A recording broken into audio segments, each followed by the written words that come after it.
अपनी अगली क्वेरी की तरफ जो हमें YouTube के जरिए से आई है। महबूब जी ने लिखा है कर्नाटका से।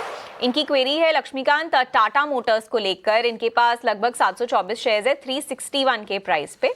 एक शॉर्ट टर्म ट्रेडर है, सो 2 से 3 महीने का जो है ये ओपिनियन मांग रहे हैं। इनका बाइंग प्राइस 367 है, तो थोड़ा लॉस जरूर है। 345 के अराउंड आज स्टॉक है। क्या स्ट्रैटेजी रखनी चाहिए अगले 2 से 3 महीने के पीरियड के लिए, और अगर आप कोई ऑल्टरनेटिव सजेस्ट करना चाहें?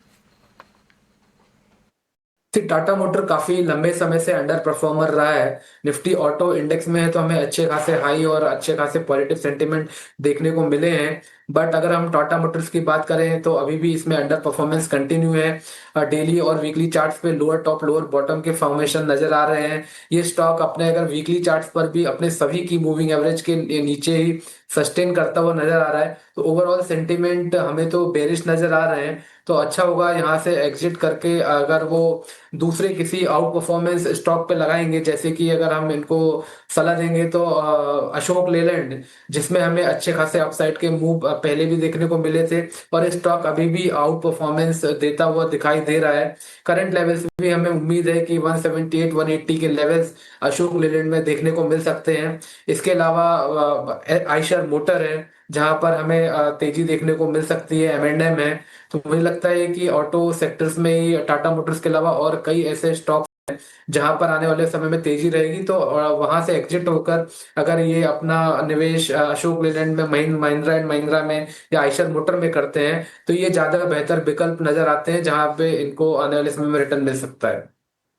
तो टाटा मोटर्स पीवी से निकलने की सलाह, और आप कुछ ऑल्टरनेट ऑप्शंस कंसिडर कर सकते हैं जैसे कि अशोक लेलैंड, महिंद्रा एंड महिंद्रा और आयशा मोटर्स। इनमें स्ट्रॉन्ग ग्रोथ की जो है उम्मीद इस समय दिख रही है। ये है कि ना लक्ष्मीकांत जी का।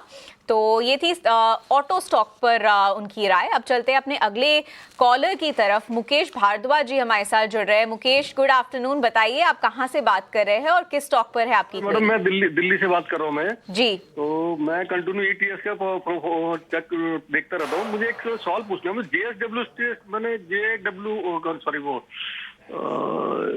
जेडब्ल्यू वैगन आर, क्या नाम बना यार, Jupiter wagon R, wagon, Jupiter Wagon. Jupiter Wagon के मैंने 55 शेयर ले रखे 465 के बाद। जी। तो एक्चुअल मुझे पूछना है इसका फ्यूचर क्या है एक्चुअल में, उसको मैं और होल्ड करूँ या उसको एवरेज कर लूँ उसको थोड़ा?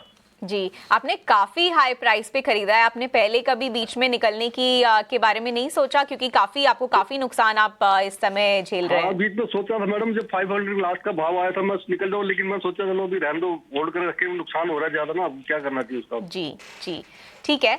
तो अब देखते हैं लक्ष्मीकांत जी क्या करना चाहिए इन्हें। 465 इनका बाइंग प्राइस है, जो अभी के प्राइस से काफी ऊपर है। अगर हम ईयर टू डेट रिटर्न्स भी देखें, 2025 में लगभग हाफ हो चुका है स्टॉक। 47% का जो है decline year to date Jupiter Wagon में ऑलरेडी आ चुका है। तो अब क्या लगता है, क्या स्ट्रैटेजी इन्हें अपनानी चाहिए? 465 के लेवल तक कब तक पहुंच पाएगा स्टॉक, या फिर लॉस बुक करने की सलाह रहेगी?